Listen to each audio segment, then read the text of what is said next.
Hello and welcome to The Top Story, a podcast with the headlines of the day from our correspondents around the world. I'm Qizhi. Coming up in this edition, pager explosions across Lebanon have killed at least 9 people and injured nearly 3,000, stoking tensions in the Middle East. The European Commission President has named 6 executive vice presidents to work together in a new 5-year term. And China holds activities to mark the 93rd anniversary of the September 18th incident, which signaled the start of the Chinese People's War of Resistance against Japanese aggression. We begin in the Middle East. At least 9 people are dead and more than 2,700 others have been injured after pager explosions across Lebanon. Iranian media say Iran's ambassador to Lebanon suffered a superficial injury in the blasts. People in Beirut experienced an immediate loss of internet connectivity as the blasts happened on Tuesday. Hezbollah militants have been using pagers to avoid being tracked by Israel. The group has accused Israel of remotely detonating the pagers and vowed to retaliate. Israel has not commented on the incident and accusations. A government official who requested anonymity says Israeli Prime Minister Benjamin Netanyahu and Defense Minister Yoav Gallant had a meeting to discuss responses to the potential tension that follows the explosions. Jonathan Regev reports from Tel Aviv. Pagers and communication devices simply detonating, all of them together. So obviously it's not by chance, it doesn't seem to be a coincidence. Thousands of people injured, hospitals in Lebanon are simply full, unable to deal with the amount of people arriving. What we know is that these devices, a vast amount of them belonging to Hezbollah operatives, to people who have ties with Hezbollah. The Iranian ambassador, for example, to Lebanon, stressing even more the very close ties between Hezbollah and Iran. So a lot of questions arising there. How did it happen? Why did it happen? Who is behind it? Of course, the usual suspect would be Israel, and the Lebanese health minister said that Israel is the one behind this string of explosions. Israeli officials are saying again and again that it's time to take a much tougher stance towards Hezbollah. Both Defense Minister Yoav Gallant and Prime Minister Benjamin Netanyahu met with the U.S. envoy Amos Hochstein, who was in the region recently, saying that diplomatic means do not seem to work and Israel has to take on a more offensive role. Amos Hochstein, the American envoy, not very happy about it, saying that Washington wants still to work for a diplomatic solution. That's Jonathan Regev in Tel Aviv. The Pentagon has denied U.S. involvement in explosions and says it's gathering information. Lebanon's caretaker government condemned what it calls Israeli aggression, saying it severely violates Lebanon's sovereignty. Iran's foreign minister called the Israeli attacks terrorist acts and offered to help in treating the injured. Jordan and Egypt also expressed readiness to provide Lebanon with assistance. More on the Middle East. Member states at the United Nations have debated a push by the Palestinians to formally demand an end to the Israeli occupation of the Palestinian territories within 12 months. The draft resolution is based on an advisory opinion from the International Court of Justice, calling Israel's occupation since 1967 unlawful. Jody Jacobs reports. Back in July, the International Court of Justice ruled that Israel's occupation of the Palestinian territories and settlements is illegal and should be withdrawn. Now the Palestinians want this affirmed by the General Assembly, also insisting Israel do this within 12 months. The Palestinian permanent observer to the UN, Riyad Mansour, told the Assembly that the Palestinians want to live, not survive. They want to be safe in their homes and they want their children to go to school without fear. Those who think the Palestinian people will accept a life of servitude, a life of apartheid, are the ones who are not being realistic. Those who imagine the Palestinian people will disappear or surrender are the ones who are not being realistic. Those who claim that peace is possible in our region without a just resolution for the question of Palestine are the ones who are not being realistic. But delayed justice is denied justice. The right time to do the right thing is always right now. Israel, which has already rejected the draft, has accused member states of being one-sided. Its permanent representative says that despite the unprecedented terror unleashed upon Israel by Hamas last October, the General Assembly remains silent. You can ignore the atrocities that took place on October 7. You can pass resolutions detached from reality. You can pretend you live on a different planet. But in the real world, outside these halls, we are doing the hard work. We are fighting terror. We are working to bring the hostages home. In the real world, there is justice and morality.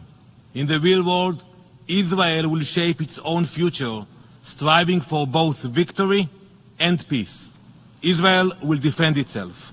While General Assembly resolutions are not legally binding under international law, they carry huge political weight. But it's unclear whether this current resolution before the Assembly will garner the same amount of overwhelming support as previous resolutions on Palestine. About 70 member states will address the General Assembly ahead of the vote. That was Jody Jacobs reporting from the United Nations in New York. In Europe, European Commission President Ursula von der Leyen has named 6 executive vice presidents who will work with her in a new 5-year term. She also handed powerful economic portfolios to France, Spain and Italy. Women make up 40% of the new commission in von der Leyen's proposed structure that includes a new defence role. For more on the new team and their challenges, William Denslow reports from Brussels. The European Commission President maintains that all of these positions, all of these portfolios are significant. They're all interconnected and all build towards Europe becoming more competitive and to help it transition to a green economy. However, in the eyes of capitals across Europe, not all of these positions are created equal.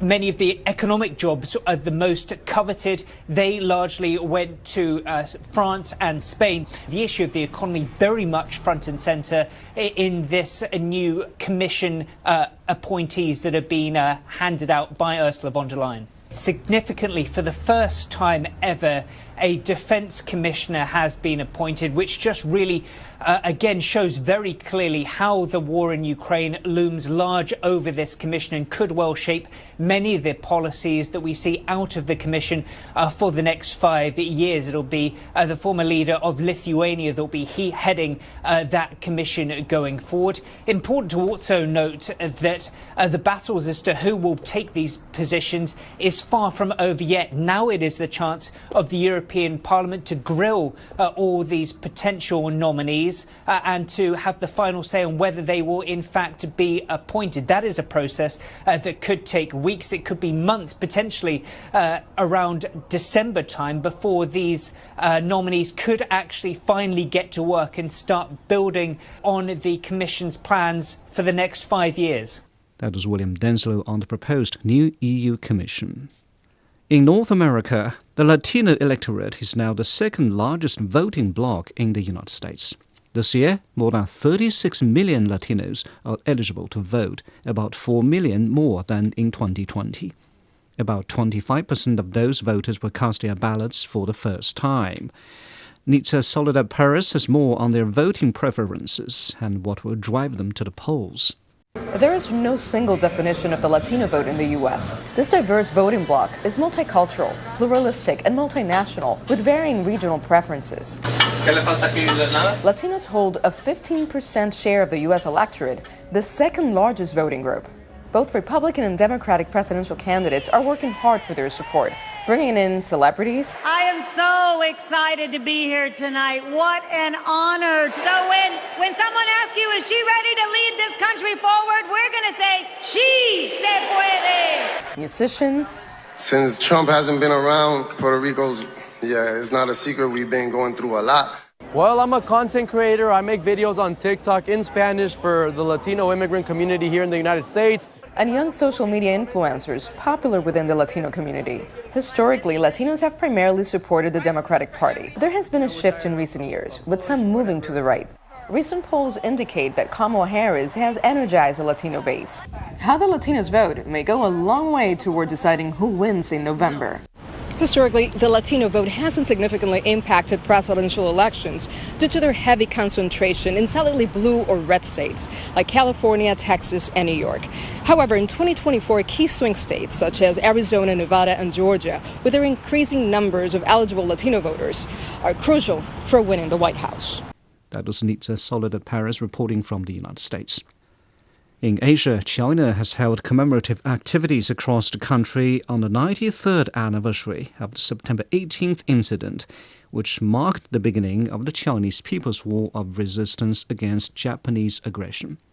On this day in 1931, Japanese troops stationed in northeastern China blew up a section of the railway near Shenyang and accused the Chinese troops of sabotage.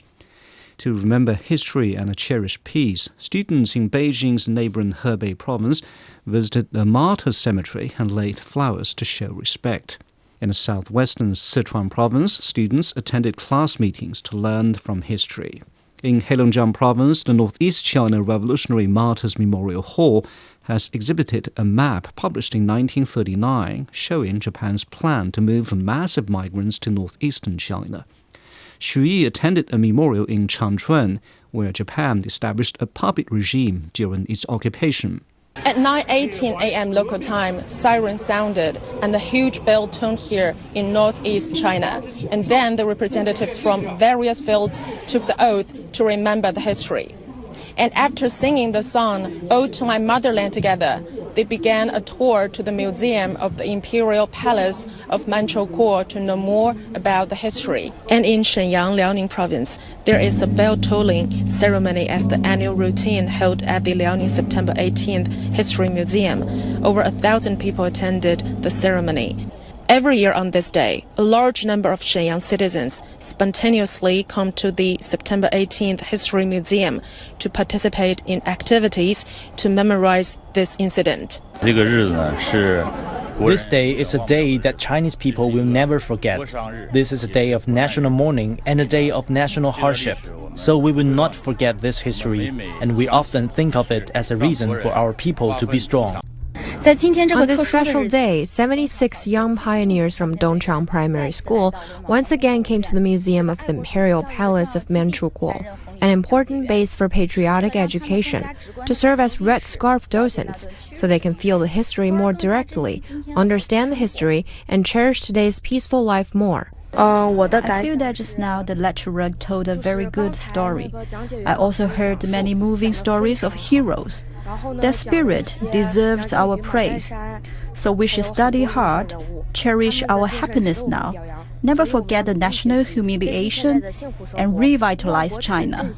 As a national patriotic education demonstration base, the Museum of the Imperial Palace of Manchukuo showed us a special historical mission. So on the 93rd anniversary of the September 18 incident, we also unite all walks of life in front of our Museum of the History of the Fall of the Northeast and held large-scale commemorative activities.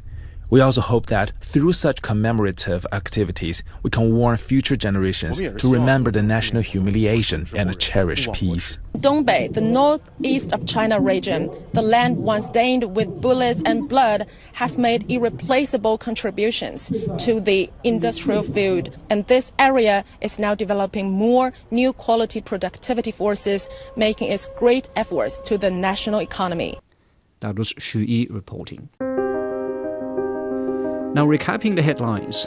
Pager explosions across Lebanon have killed at least 9 people and injured nearly 3,000, stoking tensions in the Middle East. The European Commission President has named 6 executive vice presidents to work together in a new 5-year term. And China has held activities to mark the 93rd anniversary of the September 18th incident, which signaled the start of the Chinese People's War of Resistance against Japanese aggression. And that's it for this edition of The Top Story, a podcast that brings you world headlines every weekday. For more news in politics, business, sports and culture, you can subscribe to the Beijing Hour, a 1-hour podcast news magazine program. We welcome and appreciate all ratings and reviews. I'm Qi Zhi. Thank you for listening.